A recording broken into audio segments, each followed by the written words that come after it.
Para aktivis di Garut mengingatkan para calon bupati dan wakil bupati Garut untuk memperhatikan berbagai permasalahan sosial dan politik yang masih menjadi penghambat kemajuan di Kabupaten Garut apabila terpilih nanti. Dalam pernyataan mereka, para aktivis menyoroti praktek korupsi, kolusi, dan nepotisme yang masih terjadi di berbagai sektor. Rendahnya kualitas pelayanan publik, alih fungsi lahan, kejahatan lingkungan, kemiskinan ekstrim, menurunnya kepercayaan masyarakat, serta regulasi yang belum diterapkan dengan baik.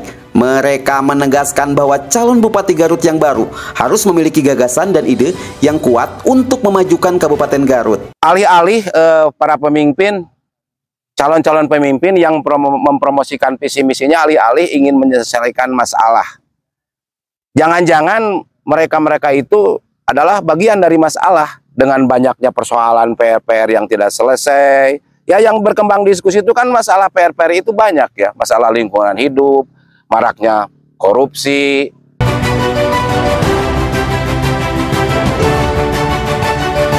Para aktivis menegaskan bahwa calon bupati dan wakil bupati yang maju di Pilkada Garut 2024 harus berkompetisi bukan hanya karena kesiapan finansial atau kemampuan moralnya, tetapi lebih dari itu, mereka menginginkan calon-calon yang memiliki visi jelas dan keberanian untuk melakukan perubahan nyata, bukan calon-calon yang pragmatis dan sekedar mengejar jabatan. Jangan-jangan semua calon yang ada itu pragmatis.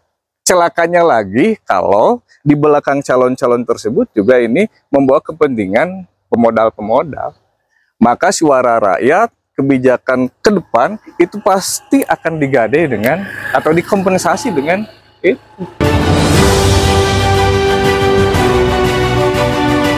Aktivis juga memperingatkan bahaya di balik kepentingan para pemodal yang mungkin mendukung para calon. Pengaruh para pemodal bisa menjerumuskan calon bupati dan wakil bupati ke dalam agenda-agenda yang tidak sesuai dengan kepentingan rakyat. Jangan sampai aturan-aturan dibuat tetapi tidak dilaksanakan.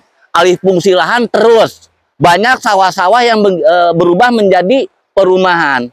Kenapa? Artinya harus ada regulasi yang jelas dan tepat tentang alih fungsi lahan. Jangan sampai sawah-sawah produktif digunakan untuk pembangunan yang artinya menyingkirkan, merusak tatanan lingkungan.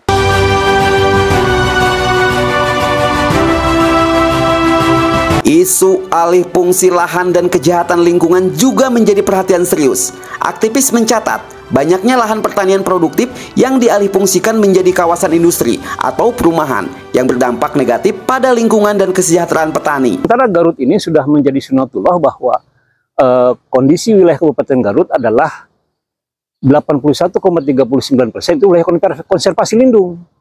Nah, di dalam pasal 3 itu disebutkan bahwa Garut adalah kabupaten konservasi yang didukung oleh agribisnis, kelautan, pariwisata, dan industri, kawasan industri yang berwawasan mitigasi bencana.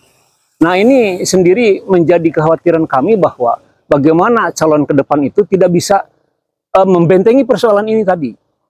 Jadi kami akan tetap mengawal bersama teman-teman para aktivis lingkungan, aktivis pergerakan lingkungan, akan terus mengawal persoalan ini.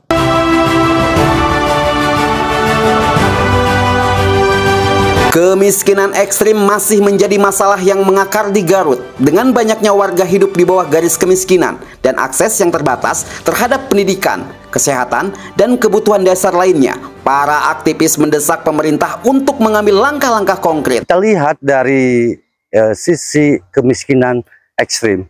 Ini kan target nasional adalah di tahun 2024 adalah 0%. Dan kemiskinan umum adalah 7,5%. Ini kita harus mendukung. Maka ke depan di tatanan-tatanan RKPD dan program terkait kecenderungan keterpihakan anggaran ini harus berpihak terhadap kemiskinan tersebut. Bagaimana solusi? Karena pemerintah pusat sudah memberikan program-program terkait dukungan untuk menyelesaikan kemiskinan, baik kemiskinan umum atau kemiskinan ekstrim itu sendiri.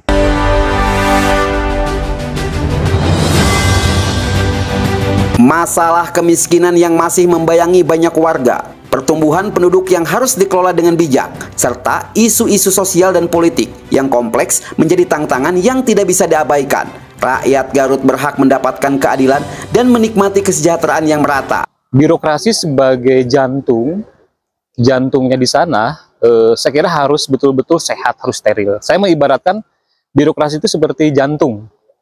Nah, jantung ini harus sehat, aliran darahnya harus bersih dan tidak terkontaminasi gitu. Ya artinya apa? Bahwa seorang bupati harus bersih-bersih dulu, menurut saya, bersih-bersih dulu di internal pemerintahan, harus juga steril dari KKN, dan tidak memperkaya diri untuk keluarga dan koleganya. Para aktivis menegaskan bahwa fungsi utama pemerintah adalah melayani dan mensejahterakan masyarakat. Namun, kemiskinan ekstrim masih menghantui Garut, menunjukkan bahwa upaya pemerintah selama ini belum cukup efektif. Para calon bupati dan wakil bupati dituntut untuk memiliki ide dan gagasan yang konkret dalam mengatasi persoalan-persoalan di Kabupaten Garut. Yang saya titik beratkan untuk pemimpin masa depan, bagaimana memberikan kepastian hukum terhadap ruang gerak untuk pembangunan di Kabupaten Garut. Karena bagaimanapun tanpa aturan kita, pemerintah Kabupaten Garut tidak bisa bergerak. Semua program, semua kebijakan-kebijakan harus pro rakyat. Kalau tidak ada pro rakyat, bullshit.